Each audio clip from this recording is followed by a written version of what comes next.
Hello everyone and welcome back. Today's topic, we're going to speak about bidirectional freefall. So when does bidirectional freefall take place? Very simple.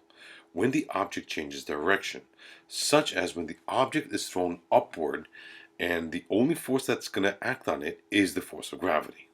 Okay, so let's examine the motion of an object as we simply launch it, okay, with a certain velocity. So, as you can see from the diagram, so imagine we're launching. So we're throwing the object straight upward. So it's going to go up, and then obviously the gravity is going to pull it back down. So when it leaves our hand, it's going to have the positive maximum velocity. Why? Because it's simply going to be going in the up direction. As it's going up, gravity is going to be acting on it, pulling it down, and it is going to slow the object down. So throughout this entire duration, the object is going to be slowed down until it reaches the highest point. At the highest point, the velocity is going to be 0 meters per second. In other words, it is going to have a zero velocity. And then gravity again is going to act on it. It's going to begin to accelerate it in the opposite direction. So while it's descending, its velocity it's going to start speeding up until it reaches the bottom. And now that's going to be the negative maximum velocity because it is now simply going the opposite direction. So as you can see, the object simply changes direction and it is no longer going in one direction. So let's see what are the two different types of questions by which they can ask us for. So initial velocity can be given and we could be asked for the maximum height. So how are we going to do this? So let's say we have a problem and it says a ball is thrown upward with an initial velocity of 30 meters per second. Calculate the maximum height it has reached. Okay, in order to do this, we are going to employ the timeless equation. And as we recall correctly, timeless equation, of course, is going to be Vf squared equals Vi squared plus 2 times A times D.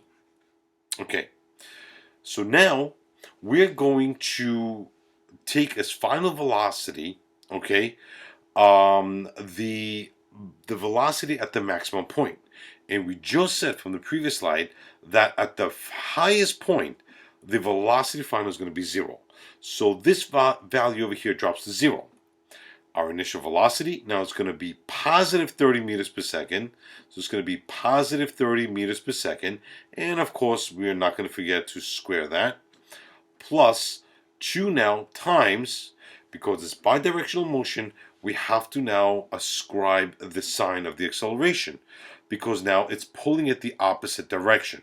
So while the object is going up and it's going to be positive 30 meters per second, gravity now pulls it down. So it's going to be negative 9.8 meters per second squared. And we're going to solve for the distance right over here. So what does this make? 30 squared, of course, everybody would agree is 900. Plus times negative is going to be negative. 2 times 9.8 is going to be negative 19.6 times the distance. So we take the 900, we bring it on the side, so we make it negative. So it's going to be negative 900 equals negative 19.6 times the distance. We divide both sides by negative 19.6. Negative 19.6. We cross these out, so we see that the distance traveled is going to be positive. The negative divided by negative is going to be positive, and that is going to be 45.9 meters. It's going to be positive because why? It is going upwards. Another type of problem that they can ask us for, okay, is when initial velocity is given and the entire time of flight is now asked for. So let's see. Again, we have an object that is launched with a velocity of 30 meters per second. So let's draw a little diagram. So we have an object and we launch it up in the air until it reaches the highest point. Just like we said in the previous slide, the velocity at the maximum point is going to be 0 meters per second. In other words, it is literally going to stop.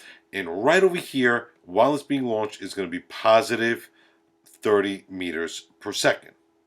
So the first thing we have to do, we got to calculate the amount of time it takes to go from here to here.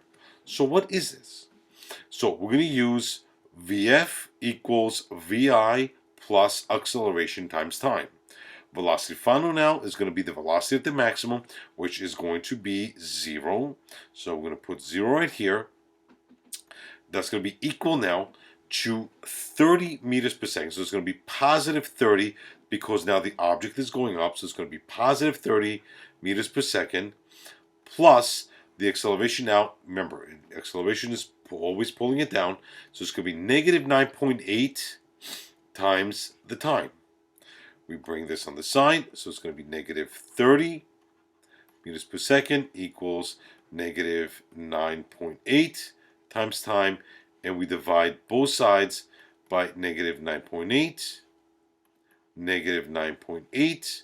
This, of course, cancels out, and we clearly see that time. So the time now, it is going to be 3.06 seconds. So now, it takes 3.06 seconds to rise to the highest point. However, it also takes another 3.06 seconds in order to drop back down. So what do? We simply multiply by 2, and we see that the entire time of flight is going to be 6.12 seconds. Thanks so much. See you in class.